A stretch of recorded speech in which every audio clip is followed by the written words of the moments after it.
Assalamualaikum warahmatullahi wabarakatuh. Perkenalkan, nama saya Raihan Apta Afgani dengan NIM F521230034. Saya akan menjelaskan 5 materi pengenalan sistem informasi. Untuk materi yang pertama adalah pengenalan sistem informasi. Definisi sistem informasi. Sistem adalah beberapa komponen yang memiliki fungsi yang berbeda dan saling berkait bekerja sama untuk mencapai suatu tujuan. Informasi adalah data atau fakta yang telah diproses dan telah memiliki arti yang bermanfaat, terutama dalam kebutuhan komunikasi.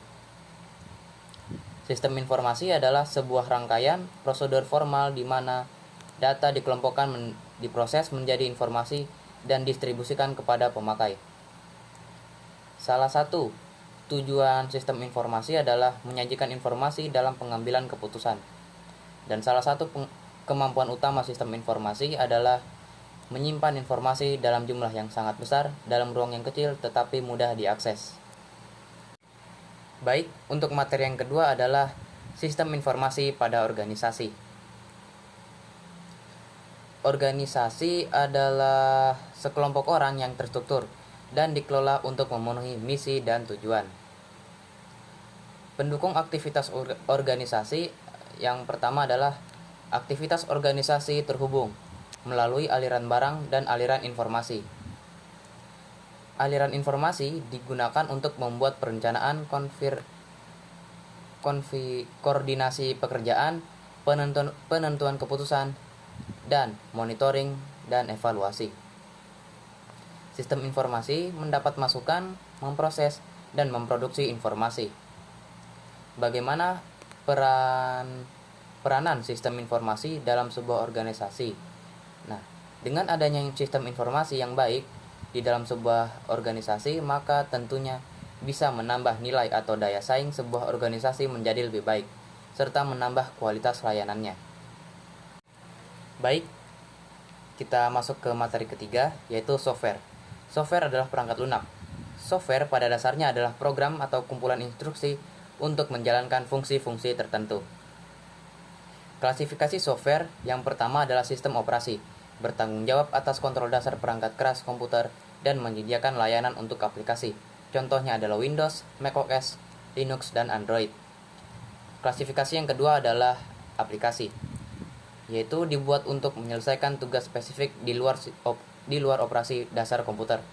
Ini mencakup berbagai macam software seperti pengolah kata, yaitu Microsoft Word dan lain sebagainya. Kemudian perangkat lunak desain grafis seperti Adobe Photoshop dan lain sebagainya.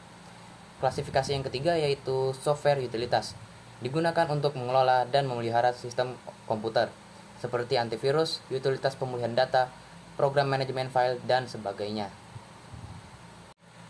Baik, kita masuk ke materi keempat, yaitu basis data.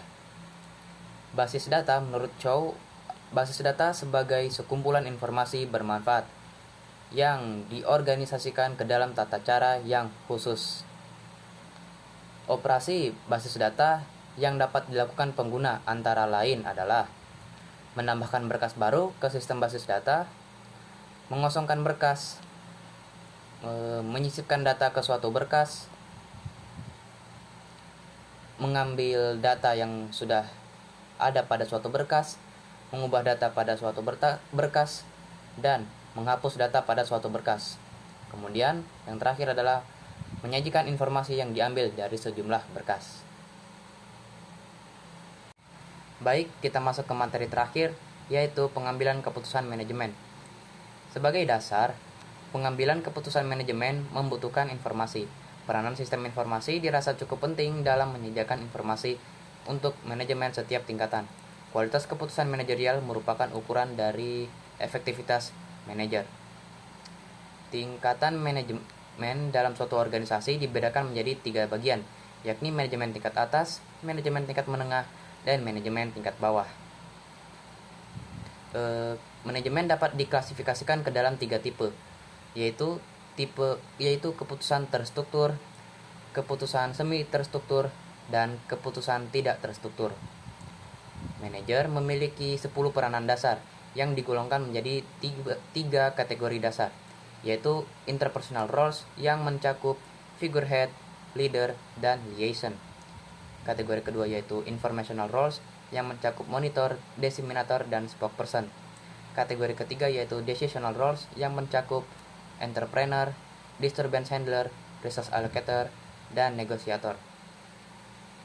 Peranan manajemen berdasarkan kebutuhan informasi dan tanggung jawab pengambilan keputusan yang terdiri dari 3 tingkatan manajemen, yaitu top management, middle management, dan first level management. Tahapan pengambilan keputusan. Yang pertama adalah tahap intelligence. Pada tahap ini akan dilakukan penelusuran serta melakukan deteksi terhadap lingkup permasalahan. Yang kedua adalah tahap desain. Pada tahap ini dilakukan dengan cara merancang solusi terhadap masalah. Dilakukan pengembangan dan pengkajian alternatif solusi atau tindakan yang dapat diambil. Yang ketiga adalah tahap choice. Pada tahap ini akan dilakukan pemilihan dari berbagai alternatif pengambilan keputusan. Yang terakhir adalah tahap implementation. Tahap implementasi ini merupakan tahap penerapan terhadap perancangan dan pemilihan alternatif yang telah ditetapkan. Baik, sekian yang dapat saya sampaikan. Bila terdapat kekurangan saya mohon maaf. Saya akhiri. Wassalamualaikum warahmatullahi wabarakatuh.